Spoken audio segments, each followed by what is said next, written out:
Okay, so, uh, hey, I've been away for a while. My name is Joshua, and I'm just gonna go ahead and start with this discussion. What I want to talk about is something that I have a problem with in terms of our, I suppose, Judeo-Christian take on morality, or at least the way that uh, the Judeo-Christian standpoint on morality and its development in American society, because that's the only thing I can say. This largely comes from my experience. So the things I'm assuming and talking about this is that because I was raised in a fundamentalistically Christian home, and then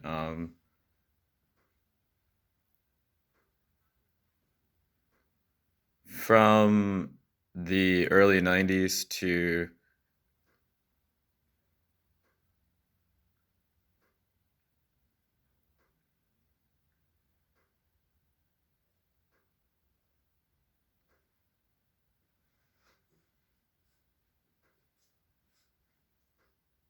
2012. Oh, no, 2000, no, 2000,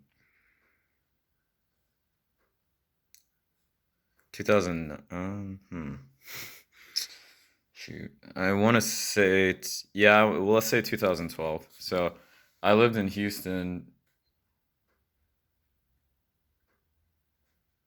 Yeah, I lived in Houston from the early 90s to about 2012. So, um, I'm not very old, but I have thought about these things. I've thought about these things a lot.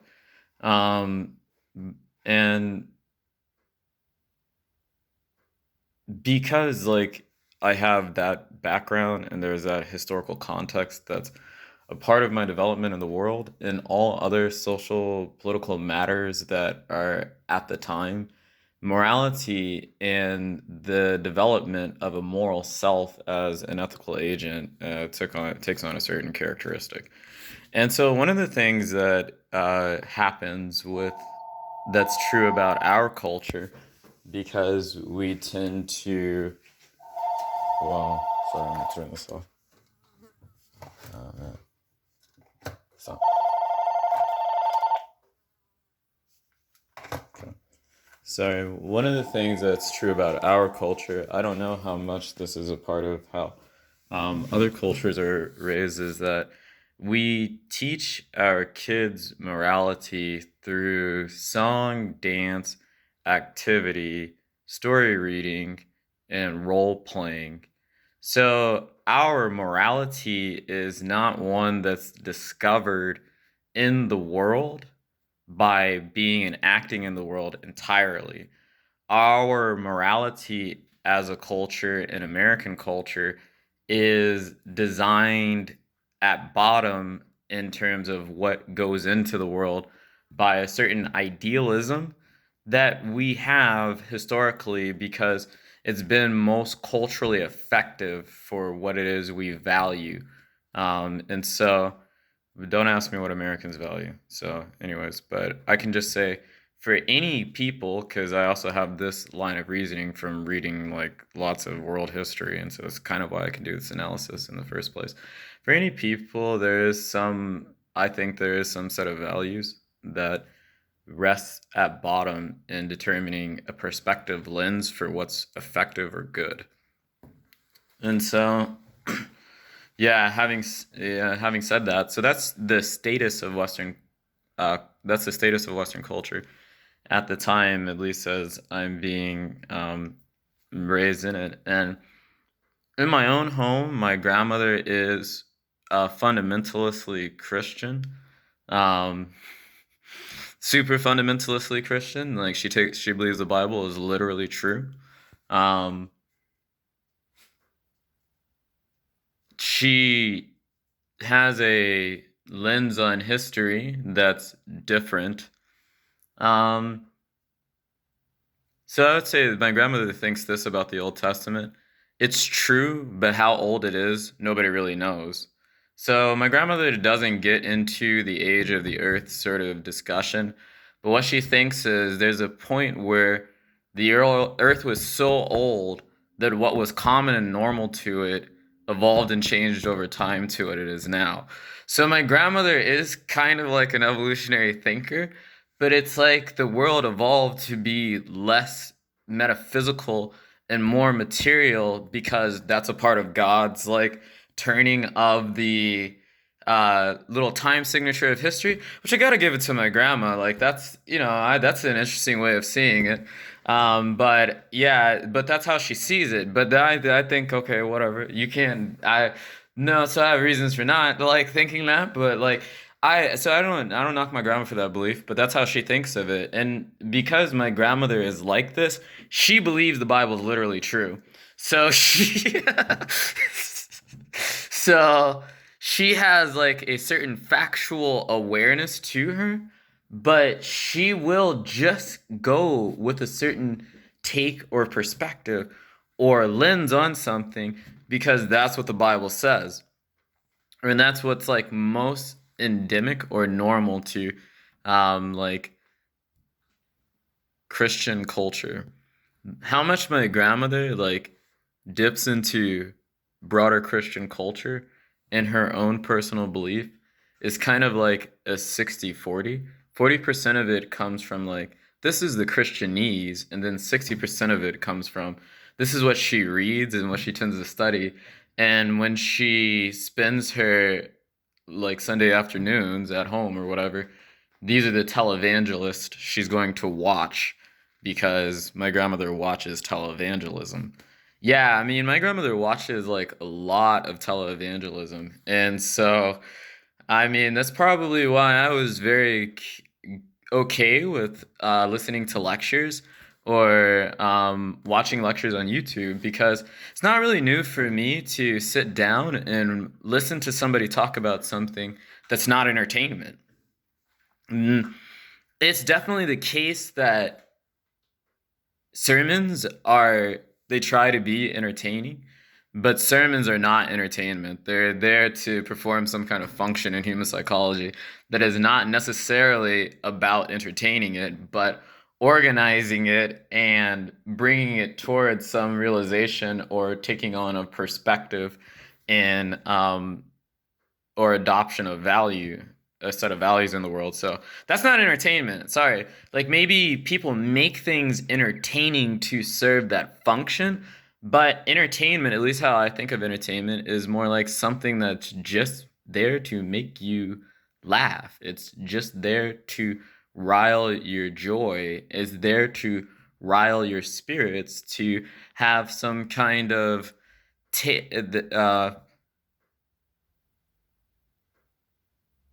satiation, emotional satiation, that's more in line with the ways that we like to be when we're not being serious, before the true sense of fun that exists at the core of the uncultured human animal.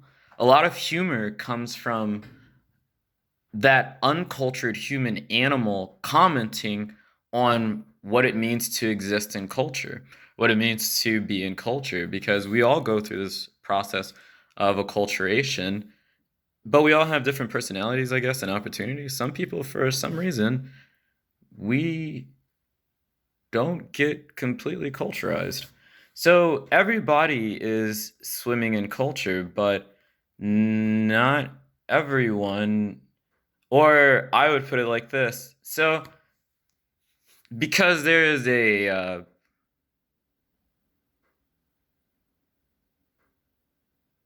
multitude of various acceptable views of the world in Western culture, like, so there are definitely people who don't like, for instance, fundamentalist Christians, and there are definitely people, for instance, who don't like atheists.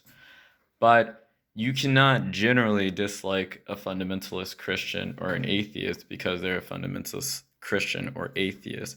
Though things are tending to move towards the direction of people disliking fundamentalist Christians just because they're fundamentalist Christians. That's not still, or currently at the very least, in terms of what governs people's ethics. Like, so what I mean, like, I think what people believe is in their actions. Like, the broken fridge. Yeah.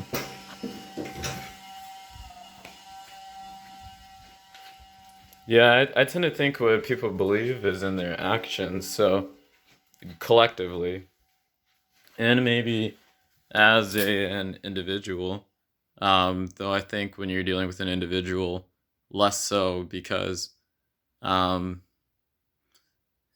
yeah, different factors like cultures don't arise because of biological and biochemical processes necessarily, but there is this biological thing that arises out of biochemical processing behind its evolution and transmission of it. It does have a form that is sort of like mind.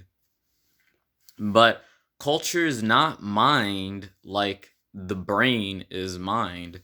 The culture is mind in the same way that being or God or our tendency to think about the overall what is it we need to be and see in the world right now in order to be most effective or in order to most help or be serve the most good or do the best thing I can as the thing I am. Because when we define ourselves as a certain am by our cultural attitudes and whatever, we adopt a certain belief in value or good. When you say, I am something, that is not just a statement of existence for a person, but it is also a statement of pers- valuing of like perspective. But it's not to say that this is like completely neat or uniform in the way that I'm describing it, because if somebody, for instance, says that they're a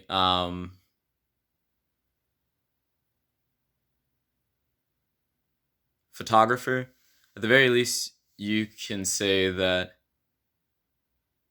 they don't find photography so appalling that they would never have a job as one. So you don't really know what somebody values when they say I am an X when they introduce themselves to you. Always, because we can be and identify as a lot of things, but I think when you look at like people in a more what's behind this. So I think of life as Scooby-Doo. Okay, sorry. So it's the truth. Okay, so maybe I watched too much Scooby-Doo growing up, but I always found it like more palatable whenever. So let's talk about events, because I think you have to talk about what I think I have to talk about what I think events are in order for people to get why I would think this. So, events are things that are extremely meaningful. They're very relevant. Even if, yeah, so to me, events are meaningful and relevant things. So, somebody for some reason is telling us to pay attention to this, or there's something in ourselves that is compelled to pay attention to it. Whether or not we don't choose for the world to be this way. So for instance, like the stock market is an event because I just fucking woke up one day and then there's the little ticker on the news screen. That constitutes events for like the cognitive landscape. And notice when that thing dips, for instance, there is mass emotional unrest, suicide, divorce, upheavals, moral shifts in attitudes, nihilism, evil, whatever you want to call it. There, when you talk about the housing market crash or whatever, man, like, hmm, this affected people's lives on the at hand level. So they're real people being adversely affected from the status of these economic affairs, which has a social ramification. And it's because this particularly identifiable economic state of affairs has this very vast and potent social consequence. Like it's felt by very many people. so much so that we will all take our like collective eye, which is supposed to be what the news is, but it's not. News is not that. And that's why people trust the news, because we still think of the world as our anthropomorphic self. Like, to me, all religious thinking comes from the anthropomorphic being we are, what we are as animals. We oftentimes think the religious in human beings is something due to the grand or um, greater order or supernatural order of the world. But we believe or come up with a supernatural order of the world or see a supernatural. So I don't actually think we invent religion or our beliefs. I think we kind of like discover them, but more like um, fossil excavation. So the process can go like rapidly or slow for a person, depending on like, or a group of people, depending on several consequences or factors. But when that person is, or the people are like coming up with supernatural reality, they're not coming up with supernatural reality in the way that we think about supernatural reality once it's already a well established idea. Those are not the same things. When you are dealing with reasoning about something that's well established, identifiable, articulable, you're not dealing with the same reality as you have the phenomenology of thinking from the ideas that come to be. And the reason why I like to call them ideas that come to be isn't because, well, I say just come to be because, look, man, I don't think people chose to believe in God. I don't think that. I think they did and they didn't. So I think Christianity is a social cultural phenomenon, but I don't believe it was a choice to believe in God. So take that for what it's worth. Like, I don't think people picked what their gods look like. Maybe there was like a very long cultural conversation over that business that resulted in what we see from archaeology that remains from the high art period of Greek culture. But whoever Demeter was, or we know this most certainly by from archaeology now, that we know whoever Demeter is, for instance, whoever Odin is, they have forebearers or predecessors. Oftentimes, the gods that we are familiar with are the composition of older, forgotten due to maybe oral tradition. So, human beings, for instance, there are more human beings that can speak than can read. And you should understand why this phenomenon is, because something about our. Oh, well, so here's the deal. So, I guess like I said this in another video, I don't really know why people speak. Partly, I say that because there's something about speech from the standpoint of creating culture. So, human beings speaking and sharing information with one another is a very relevant thing. It informs our identities. It creates our perception of the world and like what's real. So, if you step into a room and you say, "Where's Costco?" and then everybody looks at you like, "What the fuck? What are you talking about, man?" Like, you dumb? Like, Costco doesn't exist. Who is this person? Like, are you from here? Like, if you got that, then you would think, oh no, what's wrong with me? Why do I believe? Like, unless you've seen a bunch of Costco's, then you may feel like it's Twilight Saga. But it's a Twilight Saga. But or a Twilight Zone. But why you feel like the Twilight Zone has some kind of real like, oh, I can entertain that, belief, or why you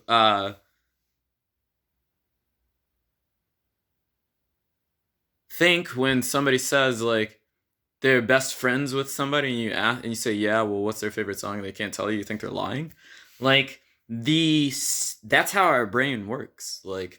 It's like it's conformationally oriented, which is why we have a very, very, very real cognitive bias called confirmation bias. But we are conformationally oriented because we are social. So we can't just do things as people. So we have to be in a position and have permission to perform certain activities as people. So we always think sorry.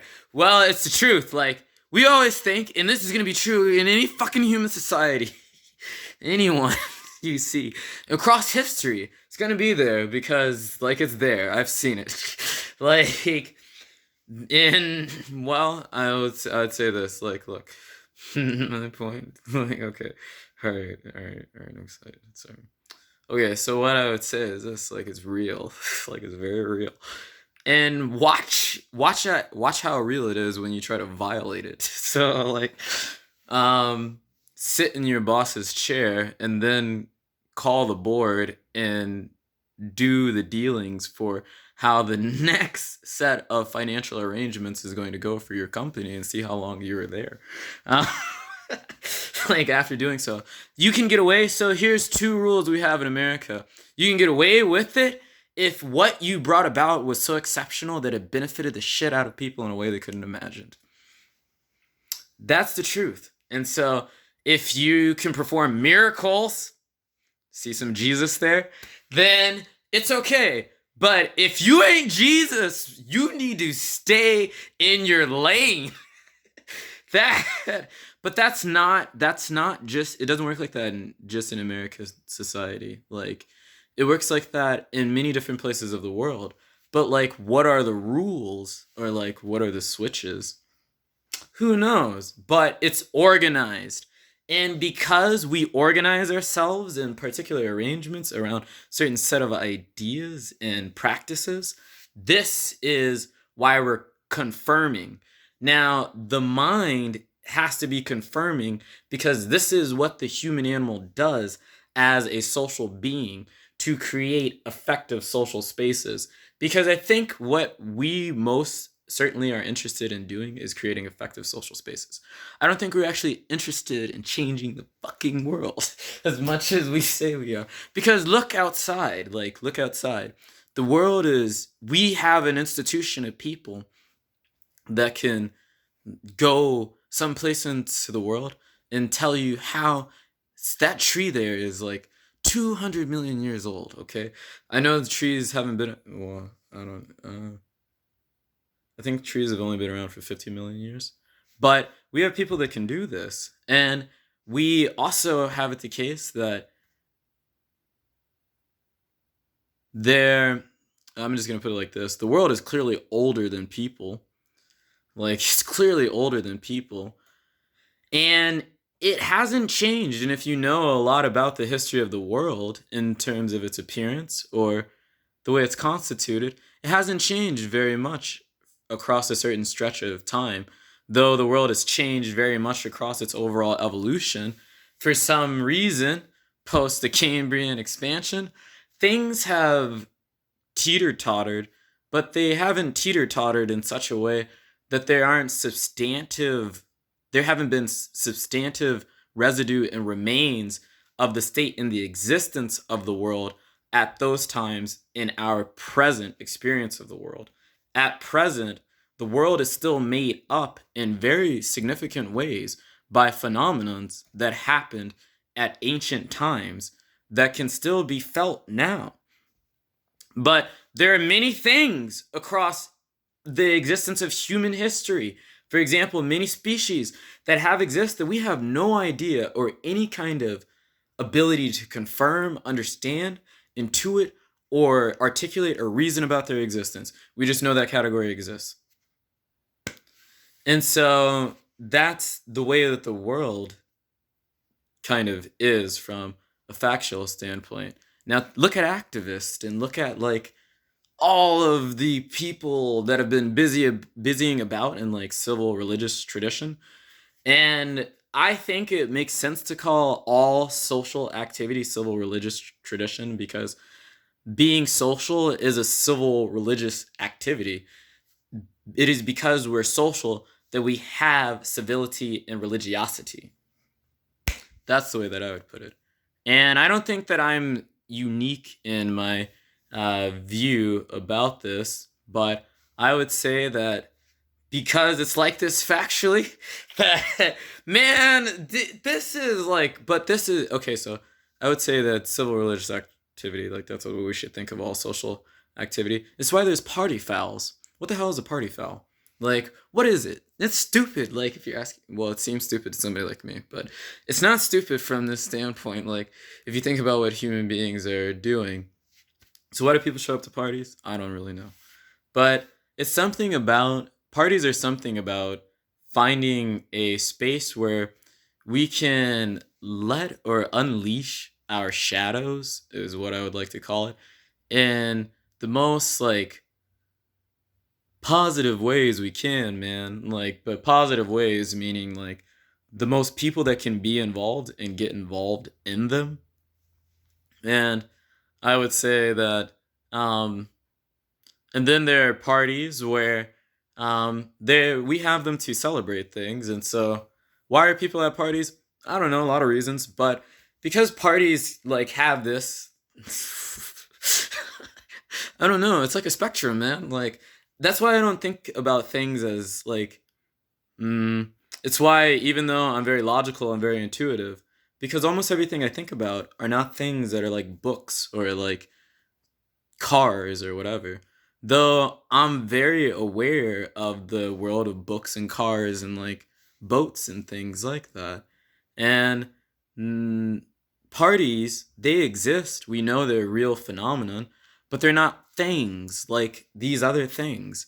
And so why parties exist, or like why the government exists, or like why anything like this exists, does not have anything to do with the same ways materially or systematically that cars and boats and things like that exist. So, understanding these things are more akin to understanding things like weather patterns or ecosystems or evolution, even, because evolution is not something that's happened for one organism. Evolution cannot be characterized as a single event. Evolution can only be characterized and thought of as a process. I would say that even God is probably best thought of as a process, because God to me is a reality. Now, I don't believe in God, and so I'm going to say that, but I will say that there was a point in time where I believed in God very seriously, and I understood the emotional reality of what was at hand. And it was always because there was an emotional reality about myself. So, for instance, I could not experience God if I was very angry. I couldn't do it. I could not experience God if I was very anxious or worried. I could not do it, because certain emotional states bring us more into a lens of our personal experience or ourselves, like the drama and the narrative that is most at hand in our experience in life. But what is our relation to God in life is tied to this unfolding, but is not directly represented by it. Because when you think you should not have gotten mad, and or at least when you did get mad, you think that I should not have yelled at that person because that was unloving. That's not about the literal state of unfolding affairs. It's something of an activity of trying to attune yourself to a certain way of being in the world. And as you be this way in the world, you will begin to understand a reality of what it means to be that sort of being in the world. And when you think about what the existential reality of Christianity is, it's about being a way in the world such that God is real or God exists. And that's what I did for many years. But that started to change, and I'm not going to talk about why in this video because I'm just trying to illustrate this philosophical point. So this is why I think God, for instance, is better described as a process or a reality rather than a thing. And I think that our issue in culture is that we think of things a little too fucking much, because most of what's meaningful in life, other than human beings, well, so even human beings, so you could say a human being is a thing, like it's an object in a space, but treat a person like a thing. We don't treat ourselves, look, so we do not like it when we have the same regard for one another as we have for our SUVs. And we especially don't like it when people treat their SUVs with more care and consideration than they treat their interactions with us. And so that's what it means to be human. That's not the interpretive narrative, like whatever you want to stamp on top of something. That's not particular to a certain culture.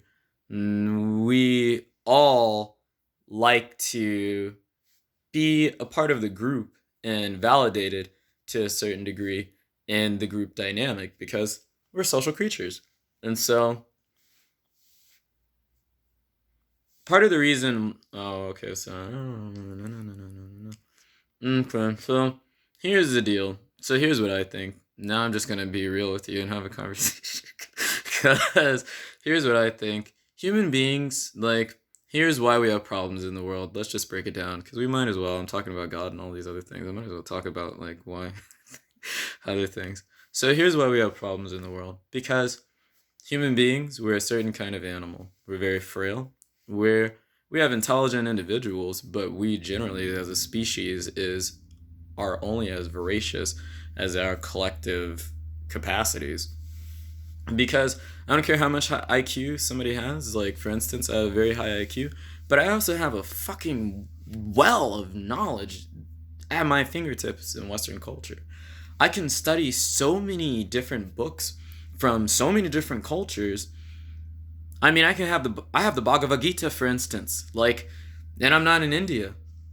Now you could say I don't know about the translation or whatever, but I'm just saying like this, like, the reason why I can think about so many different things and I can think to the degree and to the depth I can has nothing to do with me entirely. It has a lot to do with the way that Western culture is, which is why maybe I can't see, and this is why I'm not political, because I think culture is older than politics. Well, I think, well, so here's what I would say. So let's talk about this because I have to. Because I care about culture, I do. Like, but I don't care about politics. I don't care about ideals or religions or anything like that necessarily. I care about culture, and here's why I have a difference between culture and religion or politics or whatever.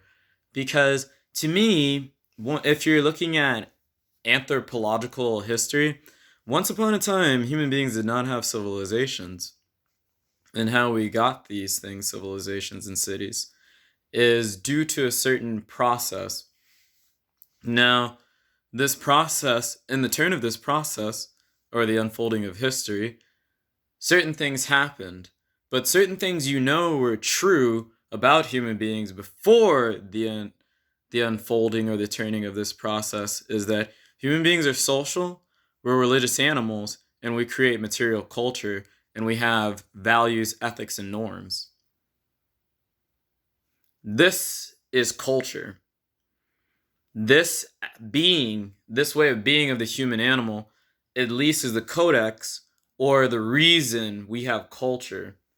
And because these capacities are given to us by a certain way of mind, particularly implicit, the same things that lead to our acquisition of language or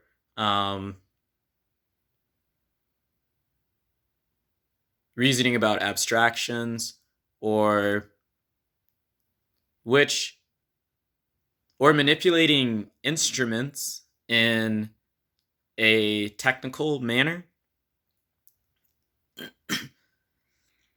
These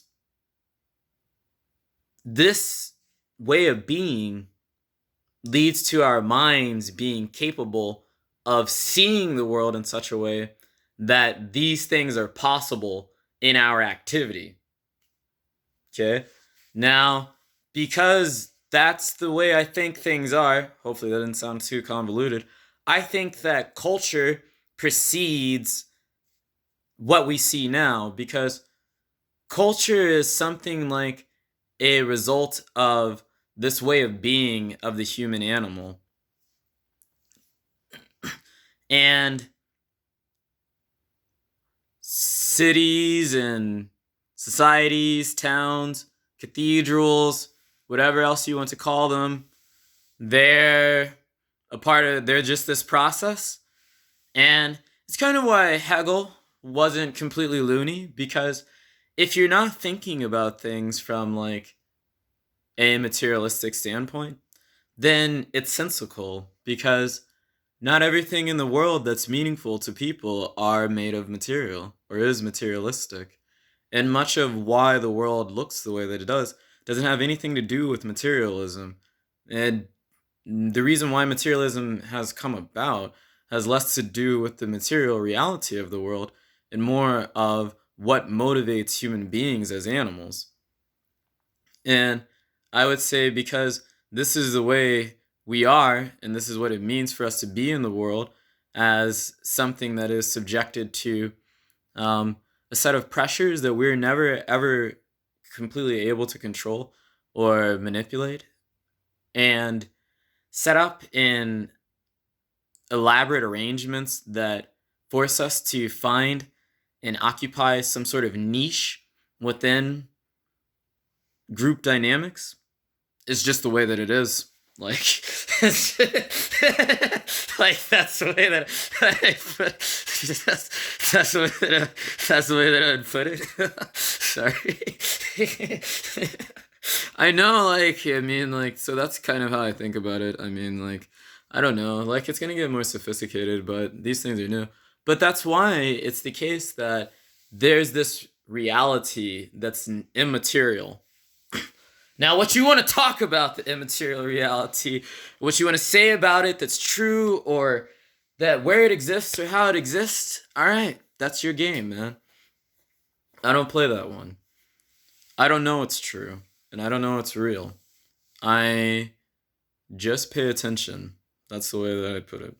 Um, and I would say, because I look at it this way versus other ways, that I notice this pattern of the development of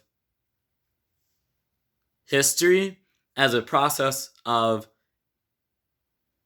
cultural becoming through the social acting and arrangement of human beings, which is why it's religious. So there's no reason we do this. There's not a good reason. Does not make sense. There's only, well, so I would put it like this, like, yes, there is a reason why we're like this. It makes us powerful. It makes us very, very powerful, because human beings, the greater number of people we can have moving towards one type of effect or goal in the world, and the greater diversity in minds that are directed towards that process, the more we can learn or the greater outcome we can bring about. We are more powerful in numbers. We are extraordinarily powerful in numbers. And even the most extraordinarily powerful individuals are so extraordinarily powerful because they come from a history of extraordinarily powerful individuals, literally, genetically, and metaphorically or figuratively in education or training or lineage. So, apprenticeship schools or whatever, we are we are communities. We are an organism that's surprisingly arranged as a certain set of communities. We have different communities of bacterial and cellular, other types of cellular level structures that exist in ourselves and on the surface of our skin, and at every various different region of an appendage on our body. And these things influence how we exist and how we see the world. Our body itself is constituted of an arrangement of a community of cells. To say that this is God and man or whatever, or this is a sign of God or whatever, that's one type of way of seeing this. I would say the reason why I notice the symmetry is because there's something about the character of power in the material world. So, um,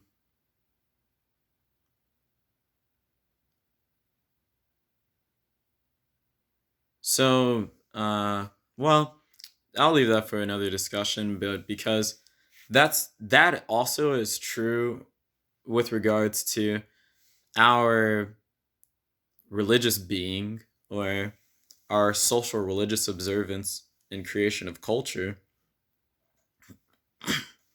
And so it has an effective reality, but does it make sense, or is it real in an objective or absolute sense? No, it's not. And that's why God is dead. And that's why science or materialism killed God, if you want to look at it like that. But that's not true. So here's why I want to talk about God is dead, and why I think that people misunderstand Nietzsche. Because I think people think Nietzsche was a rationalist. No, he was not. So when all of you thinkers who are the children of rationalists examine his text, do you think you're going to come to his truth, or the truth of what rationalism thinks of Nietzsche? And so I would phrase what Nietzsche meant by God is dead as more as something to akin like this. People, we're a very particular certain kind of religious animal. And our observance of this social religious nature is our greatest seat in access to power in the world. And this is provided through the vehicle of culture. So I don't think Nietzsche, maybe Nietzsche understood and just didn't articulate it. I'm not really sure. But I had the pleasure of reading Nietzsche, and I have the pleasure of reading a lot of history and archaeology, maybe more history and archaeology and biology and all other sorts of things like cognitive science, neuroscience, and all things to myself that Nietzsche did not have. So I can't really say. But I will say this, like, from what I think about what I think, given what Nietzsche was paying attention to, the attention of ourselves to value the social religious animal we are is our greatest concern. Not to, like, so I'd put it like this. Is our greatest concern. Now something's true about all cultures. There are cultures who believe this, and then there are cultures that believe something else. And so, and you may say, Joshua, well, all the something else, everybody believes things that are different. It's like, yeah, but all the something else may not inherently be interested in the social religious way that human beings are actually constituted. So, for instance, ideologies kind of are and they kind of not. So, ideologies more so function on the fact that human beings are social religious animals. But, well, I think ideology is just another social religious phenomenon. So, I don't have anything against any of it. What I would say, and this is why I have a hard time talking about it, because, like, what I would say is this, like, because we're just social religious animals, there's a material consequence for like our social religious being in the world. Those material consequences can lead to the greater effect of power or excising and acquiring power. And acquiring power is not conquering people necessarily, but what it is a celebration of the culturally religious animal. And that's why war can be valued in the ancient world, because human beings did not believe in good and evil back then, because that was not the cultural reality of the time. They believed in a cultural religious self. And maybe what Christians are discovering now in current day and age is that there's a cultural religious animal that they have to pay attention to, that they have to actually think in terms of their scripture and what it means for people to be Christians than merely the Pentateuch or the doctrines or the reality. The Dostoevsky may have been more right. That well, Dostoevsky was more accurate in his analysis of what it means for people to believe. Why people believe in God is not the same thing as like what makes rational sense for God, or why people even go through the fucking point of organizing the Bible or writing the books. So, Isaiah, or the many people who contributed to the book of Isaiah, were not trying to write the book of Isaiah. What they were trying to do was make sense of some reality that was present to them in a very culturally religious, real way. And this over time became a part of the material of the corpus that we have with us to this day, that we see as the Torah. And this happens all the time. All the time. People are doing it all the time. This is what people do. When feminists are writing their little books, that's what feminists are doing. When scientists are writing their philosophers, whomever, everybody, this is what we're into, because there's a reality of what we are as animals, and it's not rational. Unfortunately, the situation is much dire than that. So, you human beings are rational if they believe in rationalism, but are human beings a rational animal in the sense that it's the most real thing about their what motivates them, or their perception of the world, or the soup or the sea that they swim in, like the thing that exists as a grammar of their mind rather than what they think? No, no, no, it's not. So, not unless they were like under a certain set of like cultural traditions. Like, if, for instance, they have collegiately educated parents that have STEM majors or are more liberal in their orient, and maybe they have a history of family uh, educated people within their family, or they they have a family of scientists or people who do technical things. They have a family of people who um,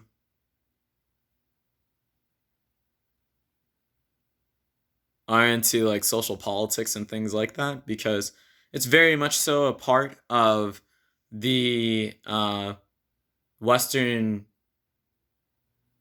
tradition as it hails from the Greeks, um, to be rational via Socrates. Though, look, I like Socrates, but I don't think that Socrates is the point of philosophy. I think philosophy is the point of philosophy. If that makes sense. I don't think rationality is the point of philosophy. I think philosophy brings rationality about. I think philosophy is a process, and I think all things that are valuable come from this like religious observance, because it's what's true about what's most powerful in ourselves or our nature, or what's most real about the way we most intuitively understand the world. Human beings, if we're honest with ourselves, we didn't know science. And when you look at the little science books that they give kids and things like that, they're made of cartoons, and sometimes they're not accurate, not completely, because we're telling them a story. Because what it means to be a human is not to be rational.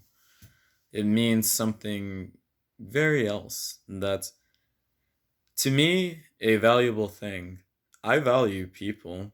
and I think that I wouldn't have anything to do if I didn't have certain like ties to Western history, or if people didn't take the time to come up with things like philosophy or mathematics, or if we weren't this religious animal. I say people are religious animals, so I guess like maybe this is a video just on why I think people are religious animals. I've talked a lot about a lot of things in this video, but this is why it's hard for me to make videos because these days because I'm thinking about a lot of things all at once.